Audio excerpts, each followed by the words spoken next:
Diretsuhin daw natin ito kabayan ka updates. Ayan.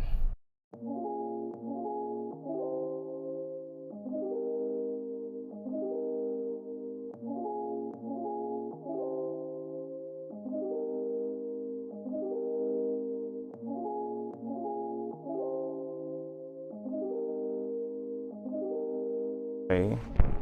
So pag corner kasi yung unit mo, malaki yung ating lote. Mayroon pa tayo dito.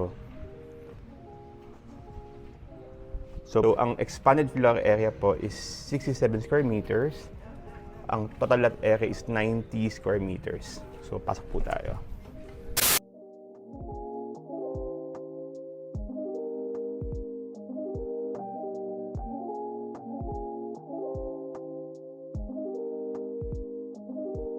Okay kabayan ka-update. So andito nga po tayo ngayon sa Cheerful Homes 2, Mabalacat, Pampanga, para maipakita ko nga po sa inyo kung kamusta na nga ba yung construction dito ng mga bahay kabayan ka-updates. Okay, so sa likod po kasi kami dumaan kabayan ka-updates. So papasok tayo doon mismo ngayon sa harapan, yung tinuturo ni Kuya. Kasi meron daw doong model house model house po ng Cheerful Homes 2. So, diretsuhin daw natin ito kabayan ka-updates. Ayan. Medyo maganda lang po yung panahon. Kagaya na kasi sa Nauru Residences, sobrang init. Ngayon medyo okay yung panahon ngayon dahil paggabi na nga. Pero sana mamaya may makita nga po tayong liwanag pa. No? Ito po yung Cheerful 1. Okay. Ayan po yung Cheerful 1.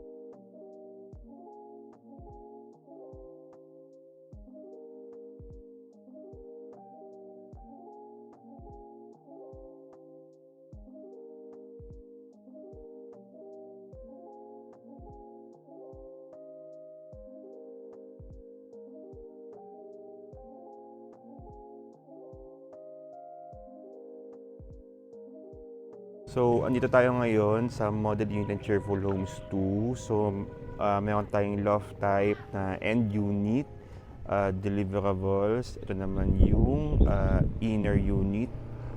Okay, ito naman po yung ating upgraded unit na inner unit.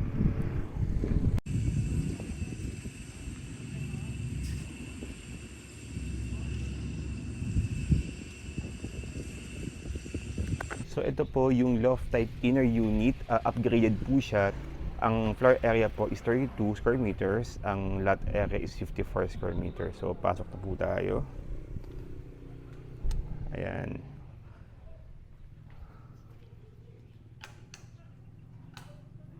Okay, so ito po kabayan ka-update. So nito nga po tayo sa upgraded unit. Ang maganda po dito kabayan ka-update sa Cheerful Homes 2, yung mga bahay natin high ceiling po, no?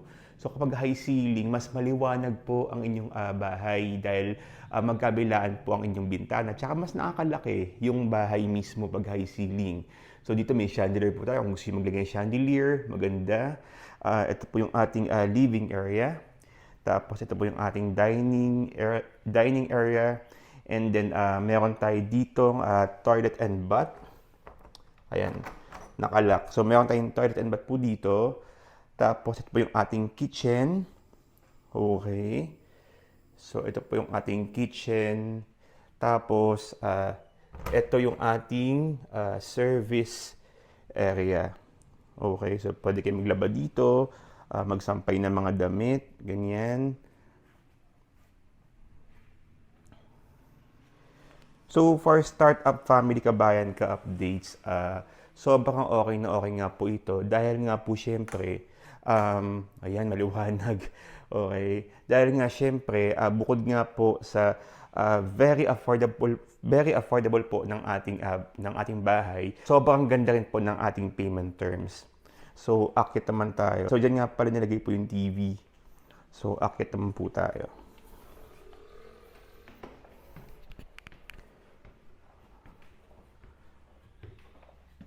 Ayan. So, ito po yung ating bintana. Then, meron tayong bed po dito. Ito po yung ating bed area.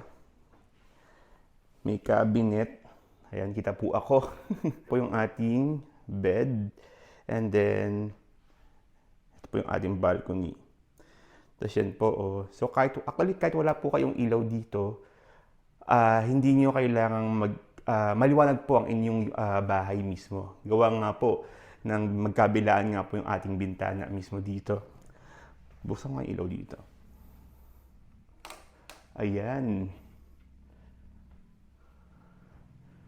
So may mga ilaw na siya. So ito po yung itsura niya. This is inner type unit, upgraded 32 square meters na floor area, and then 54 square meters ang ating lote. So punta naman tayo ngayon sa isang upgraded unit, kabayan ka, please.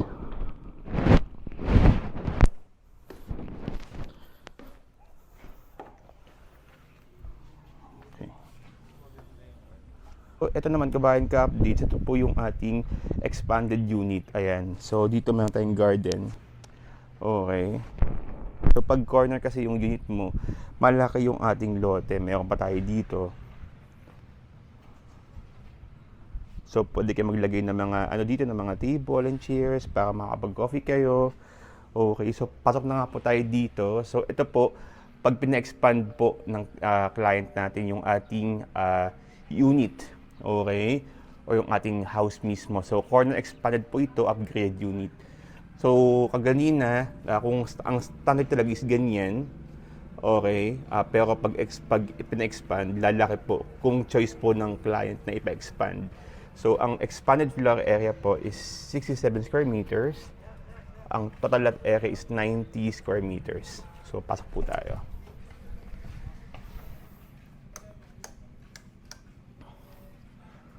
Okay. So, ito po mismo, kabayan ka, updates ang ating living area. So, dahil pina-expand nga po ito, sinarado na nga po na rin ito, pero pwede tayo magbukas ng bintana dito, kabayan ka, updates. Ayan. So, pwede tayo magbukas ng bintana dito. Okay. So, yan siya, kabayan ka, updates. So, corner po ito, kaya dala-dalawa po yung ating bintana dito. And then, ito po yung ating TV. Tapos, meron tayo dito toilet and bath. Ayan po yung ating toilet and bath. Ayan. Tapos, ito naman ang ating dining area. Ayan. So, this is good for 5. Okay. Tapos, ito yung ating kitchen. So, buksan ko yung ilaw, kabayan ka. It's medyo madilim. Okay. So, yan. Okay. Ito po yung ating kitchen mismo. Actually, kabayan ka updates, trivia lang, ang mga corner unit po ang madaling nauubos. O, kaya sa lahat po ng mga nakakuha ng mga corner unit, kabayan ka updates, nako, congratulations po. Huwag nang pakawalan. Okay. So, ito po, dito, silip tayo dito. Ay, sarado yata ito. Okay, sarado siya. So, akit na nga po tayo, kabayan ka updates.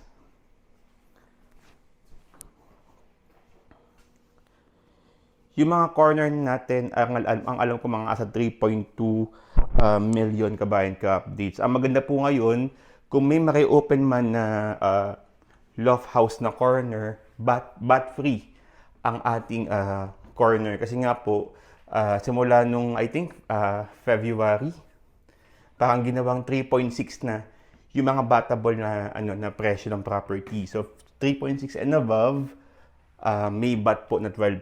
Pero pag 3.6 below, wala pong bat. So ito yung isang room for the kids. Ayan. So ito yung study area. Tapos may kama po dito. Tapos ito yung mga cabinets. Tapos may isa pa lang kama dito, kabayan ka updates. Okay. And then, meron tayo ditong toilet and bath. Ayan. Ito po yung ating toilet and bath.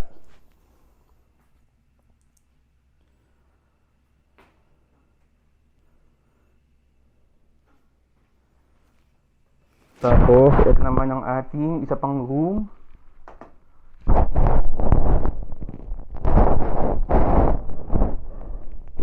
bago, medyo malaki to, no? Kasi po na-expand nga po ng owner in case, no?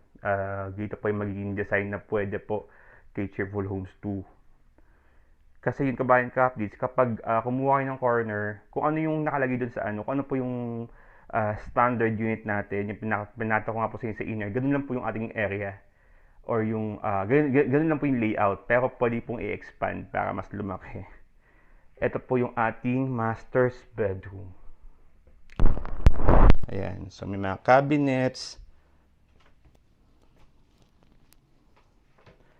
Tapos, ito po yung ating kama.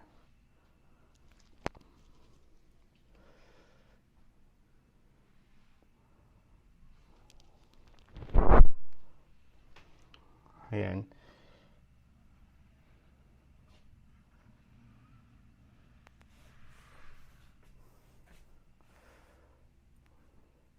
So, napanibago ang laki niya.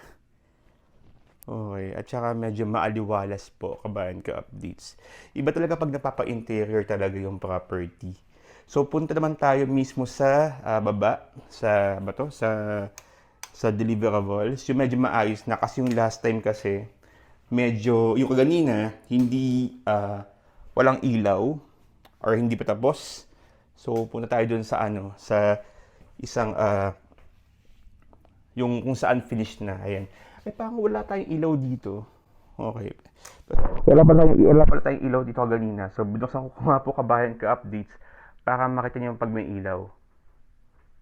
Ayan. So, yan po itsura niya.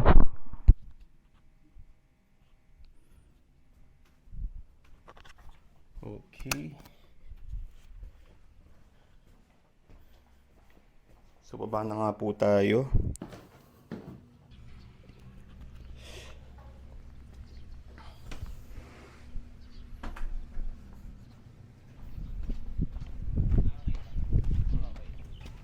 Ito hindi pa.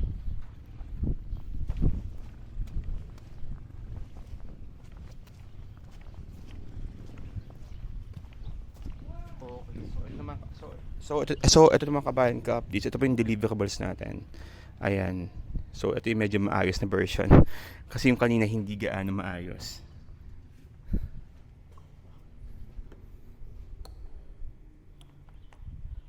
Okay, so ito po yung ating living area. Ayan. So ito po yung unit deliverables sa kabayan ka-updates. So kapag kumuha kayo ng property sa Cheerful Homes 2, dito po yung itsura niya, no? So ito po yung living area. So may bintana po tayo dito. High ceiling tayo dito. Tapos ito yung ating dining area. Ito yung ating toilet and bath. Ayan.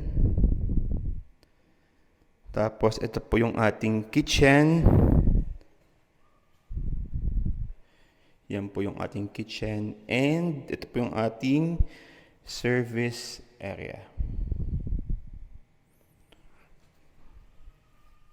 So, akit tayo kabayan ka-updates. So, pag akit natin, dito po yung itsura ng hagdan mismo nila. Ayan. Yan na po.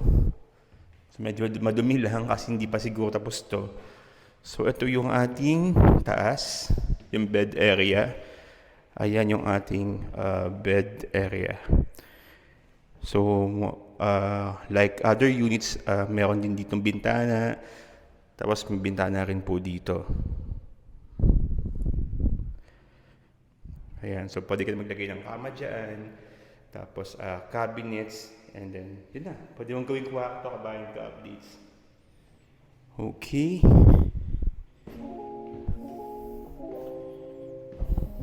So for more details kabayan ka-updates, dito mismo sa Cheerful Homes 2, please DM me on WhatsApp at 63-9152-814355. 63-9152-814355.